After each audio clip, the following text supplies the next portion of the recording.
there, everyone, and welcome to It's All Black and White TV. And yes, this is NUFC's latest news. Before we get into the show, if you do like what you see, then please do smash that like. It really does help the channel with the search results. Do smash those likes. Thank you very much, so people can find the channel. Also, if you're brand new to the channel, come and hit the subscribe button. Free to do so, helps the channel grow, and it's free to do so. And the bell notification tells you when I'm live, have a pre-record, or any upcoming shows. Also, if you want to become a member, it is 99p a month. So just click the join button. And also, if you want to make a donation, click the $ as well. Right. As you can see, I've got my England top on. And we're going to start there first. So, yes. So tonight, well, in a couple, not far away now, Anthony Gordon will be turning out for the England under-21s against Spain under-21s in the Euro final. Let's hope England could go out there, beat Spain. Be great to see Gordon get the winning goal and come back with a medal round his neck. You know, it should be a great game. England have played well in this tournament, haven't yet conceded a goal. So, you know, could they go through the whole tournament without conceding a goal? That would be a fantastic achievement. But yeah, and if you do want to watch that game, not only is it on UEFA TV online live, it is also on Channel 4 live. So Channel 4 have secured the rights to show this match tonight. And I believe their coverage starts at about 4:45 on Channel 4. So head over to Channel 4, get yourself settled down with it, you know, with something to eat and a drink, and enjoy the match. And let's hope England beat Spain and win the Euros. That would be absolutely fantastic indeed. So come on, England. Come on, Anthony Gordon as well. And let's see what happens. Right. Okay. Now then, the thick of the transfer action is Harvey Barnes. So sources are saying that we are close to a deal of £35 million for Harvey Barnes. I think if we do sign him, this will probably be wrapped up by the end of next week, without a doubt. Harvey Barnes, I think, is a great player. He scores 13 goals last season. Yes, we know they got relegated. But what people have got to do is look above that, because it's not just Harvey Barnes that was part of that team. There was a lot more players part of that team. And some players just did not perform last season. It's why Leicester went down. For somebody who can score from the wing like Harvey Barnes can, that's what we need. We need goal-scoring wingers. You know, we need to add more goals to the midfield, and that's what we're trying to do. Because you can't just keep relying on Alexander Isak or Callum Wilson to bang the goals in. We need help from the midfield and from the wings. Look, Almiron got double figures last season. Murphy chipped in with a few.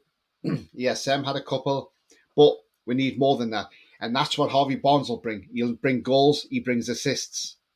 And, you know, he'll be a tremendous addition to our side. So I can't wait for him to come through the door. And again, it's one of them signings. Some people say, well, it's not really a signing that we hope for. Doesn't matter, because at the end of the day, this guy can go to the very top. This guy could be an elite player. Who knows? Who knows what Eddie Howe can do with this player? You know, he could make him into an even better player than he is now. This lad played in the England team, remember? So, you know, he needs to get back in that England team. And he'll do that by playing well at St James's Park for us. And he has European experience. He's won trophy, like he's won the FA Cup. So the lad knows what he's doing. So again, I don't think it's a bad signing. I think it's a clever signing. And I think it's a great signing. And it's one that I would really love to see happen. And I think it will happen. And let's hope it does anyway. So again, we wait and see on that one. Now then, Moussa Diaby, £51 million. Are we going to bring him in? Well, that's a $60 million question, isn't it? I mean, look, we were close to getting him last season, but he wanted to stay with Leverkusen because of not just the Champions League, but also the World Cup. But it looks like he could be on his way out of there. He said England is his preferred destination. He's no interest in going back to France and PSG. If there's a chance of getting him, yes, absolutely, because this guy is great. He can play both wings. Yes, we know he plays predominantly right, but he can play both wings. And yeah, 51 million quid, I think, will be an absolute steal for him. And, you know, another great player who we could get through the door. And yeah, But again, it's one of them. We just have to wait and see. Yes, the links are with him. We might not be linked with him. We might not even be looking at Moussa Diaby. Who knows? But again, if it happens, then yes, will be yes, thank you very much. If it doesn't happen, then that's fair enough. But again, he is being linked, and that's what the price is. £51 million. Right.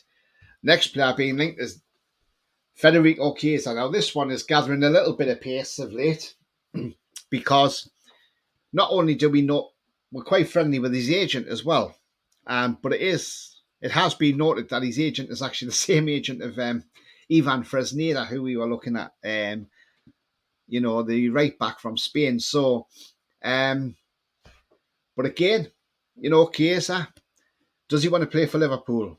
Probably doesn't want to play in the Europa League. He wants Champions League. So you'll probably come to Newcastle. They say Chelsea's in the mix. I can't see him going to Chelsea when they've got no European football at all. But again, Chiesa, they're saying that could be done at around the £35 million mark, the same as Harvey Barnes. It's a no-brainer. Get him. I rate this lad highly. Yes, I know there's been a fellow Toon podcasters out there that have said, I wouldn't touch him because of his injury record. Look, he had that cruciate ligament injury, which was bad, right? But he's come back from that. Callum Wilson's had 2 ACLs and he's still playing. So what difference does it make that Chiesa's had a cruciate ligament, but it's all right for Callum Wilson to have 2? And, so to me, when people say, I wouldn't touch him because he's had that, then at least do your research and look at the fact that Callum's had 2 ACLs. So, that's what I'm saying. But again, yes, he's had a lot of muscle fatigue injuries, but some of them are only, the most he's been out is 2 games. So he's not really missing a big, huge chunk of games. So yeah, Chiesa would be quality. He can play midfield left, midfield right, and he can play up front as a striker. So he can play in 3 positions. 3 positions he can play in. So absolutely, I would take him, Chiesa, without a doubt. I think he's a quality player. And we've seen him in the Euros. He was destroying teams in the Euros. He was absolutely fantastic for Italy. And he's only 25 and he's still got years ahead of him. So again, Eddie Howe might eradicate all those injuries. We don't know if it's a training sessions that he's having, But again, Eddie Howe will eradicate that, I'm sure, and get him back to where he should be. And he could be flying for us. So again, never rule things like this out. Chiesa, I want him. He'd be quality. He'd be an absolute quality player. So again, we will wait and see what happens on that front. In terms of outgoings, Ryan Fraser, we're still waiting to see what's happening with him. He's currently training with the under-21s, as is Isaac Hayden and Jeff Hendrick, as they have both been told as well by Eddie Howe, you have no future, go and find yourself a new club. So they have got to find themselves a new club for next season, as there is no future for them whatsoever. This guy will probably leave as well in the summer, I would imagine. Jamal Lascelles. Luton Town and West Ham United are favourites for him. So again, it may be a battle. Let's hope they have a transfer auction battle. And, when we get more than we actually bargained for. So who knows? So again, absolutely fantastic. And I want to just put a shout out to War Flags. Now, War Flags, again, always seem to pull off the impossible. I mean, look, the flags for Tonali, that was absolutely fantastic. It was absolutely brilliant. And again, they never fail to impress War Flags. And they were absolutely brilliant with what they did with Tonali. And big up to them as well. Okay, people, so that is coming to the end of this little brief show. I know it's only been a brief one today. But if you have enjoyed what you've seen, then please do like that. Do smash that like. It does help the channel and helps it stay at the top end of the search results so people can find it more easily. Also, if you are brand new to the channel, then please smash the subscribe. Free to do so. Come and join this amazing community here. We're on our way to 1,000 subscribers, so we're only 220 away from that. And also, bell notification tells you when I'm live, have a pre-record, or any upcoming shows. So that it's worth even hitting the bell as well so you can be notified. If you do want to become a member, 99p a month, just click the join button. Also, if you want to make a donation, just click on the dollar sign and you can do it that way through the super chat, super thanks, or super sticker option, whichever one you prefer to choose. But yeah, so things are starting to gather now in the transfer market, which is absolutely fantastic. And we knew this would happen. I was laughing at all these people out there on Twitter that were saying we're not signing anybody, we're not doing enough, we're not quick enough. Well, I hope you eat your words at the end of this transfer window, because when this transfer window shuts, we could have a totally different team. And then I hope these people will come out and say, well, actually, I'm sorry for what I said. Maybe I was too harsh. Well, I hope you do come out and apologise and eat a little bit of humble pie, because that's exactly what you'll have to do. Anyway, remember, England under-21s versus Spain under-21s Euro final, live on Channel 4 and UEFA TV. So if you don't want to watch it on a computer, watch it on Channel 4. And enjoy the match. Let's hope. Come on, England. Come and win this. But remember, the future's bright. The future is definitely black and white. I haven't got a short night, but until my next show, do take care, whatever you're doing, and stay safe. Until then, bye-bye from me, and how are the lads?